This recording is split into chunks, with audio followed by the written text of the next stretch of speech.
নমস্কার বন্ধুরা, ক্রেজি বং ফ্যামিলির আরও একটা নতুন ব্লগে তোমাদেরকে অনেক স্বাগত। আর আছি বেশ ভালো, জানো তো, মানে ঠিক কতটা ভালো মন্দ নিজেই ডিসাইড করতে পারছি না, বুঝতে পারছি না। তো যাই হোক, আরুষ গেছে এখন স্কুলে, সৌমেন দিতে গেছে, সবে তো বাজে 9টা, কলির সন্ধ্যা, এক্ষুনি ঢুকবেও না।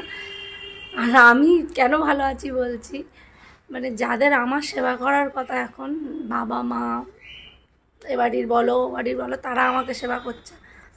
আমি এই রোজ সকালবেলা আর স্কুলে চলে গেলে হয়তো শুয়ে থাকি, নয় বসে থাকি, আর কি করবো, এটাই তো পারি। মানে এই পরিস্থিতিতে রোজ বাবা এসে, মা প্রথমে সকালবেলা এসে চা, ওষুধ এগুলো দিয়ে যাচ্ছে। ওষুধ দিয়ে যাচ্ছে মানে নিচে ওই একটা জিনিস আছে সেইটাই দিয়ে যায়, এখানে ওষুধ আমি খাই।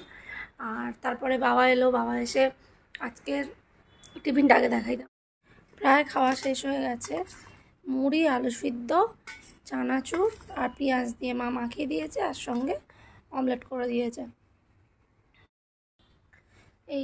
এই জন্যই বলছি, মানে সকলে খালি খাবার দাবার দিয়ে যাচ্ছে, এটা করে যাচ্ছে, ওটা করে যাচ্ছে, আমি বসে বসে খাচ্ছি। যাদের আমার দেওয়ার কথা তারা এখন আমাকে মুখের সামনে জোগান দিচ্ছে, আর আমি খাচ্ছি।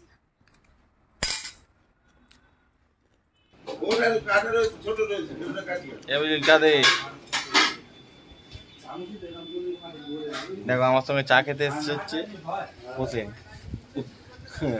আমরা এই দোকানে চা খাই, আরো 2-3 জন আসবে এক্ষুনি, এলে একসঙ্গে বসে কিছুক্ষণ আড্ডা দেবো, তার বাড়ি যাবো। এইটার জন্যই পম্পা রেগে যায়। প্রত্যেক দিন সকাল বিকেল এখানে ঠেক মারি, আধ ঘন্টা ঠেক মারবো না বলো? তোমরা কেউ একটু আমাকে কমেন্ট করে বলবে প্লিজ, মানে যে সকাল 7টা থেকে আর বেলা 11টা অবধি, আর বিকেল 6টা থেকে রাত 10টা অবধি কোন ঘড়িতে আধ ঘন্টা হয়? শুধু ডায়লগ আছে। যাই হোক, আরও স্কুল থেকে বাড়ি ফিরতেই সৌমেনকে বললাম যে যাও নিয়ে গিয়ে একটু চুলটা কাটিয়ে আনো।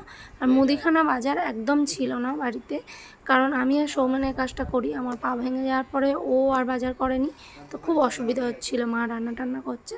তাই দুজনকে বললাম একটু বাজার করে আনো আর একেবারে চুলটাও কেটে এসো।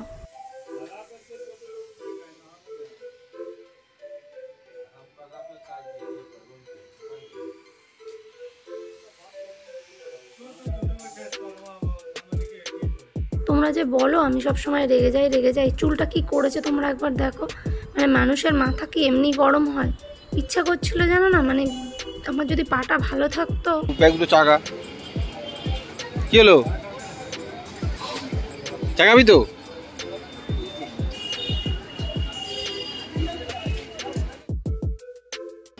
দেখো এই দুটো ব্যাগ হয়েছে, চাকাতে পারছে না ছেলে। তোর মতো বয়সে কত কিছু করে জানি, আর তুই এখন ব্যাগ চাকাতে পারছিস না। চুলগুলো কিরম কাটা হয়েছে বলবে? আমার চুলটা এরম কেটেছে, আর ওদের চুলটা এরম কেটেছে, দেখি।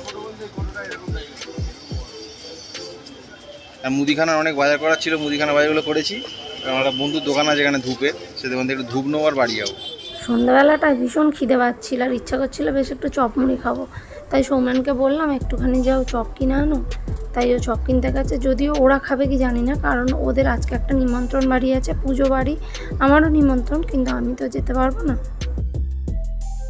যন্ত্রণাটা কমেছে, কিন্তু পাটা পুরোপুরি জোড়া হয়নি। আগের দিন এক্সরে করাতে নিয়ে গেছিলাম 3-4 দিন আগে, জুড়েছে অল্প কম, পুরো একটা এখনো।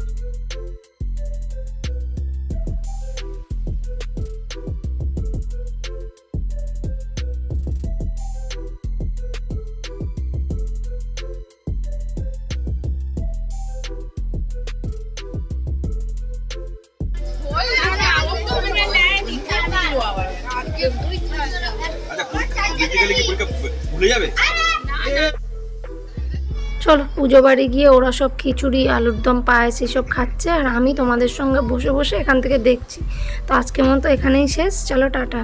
আর হ্যাঁ, লাইক কিন্তু তোমরা একদম করছো না, প্লিজ একটু লাইক করে দাও ভিডিওটাকে।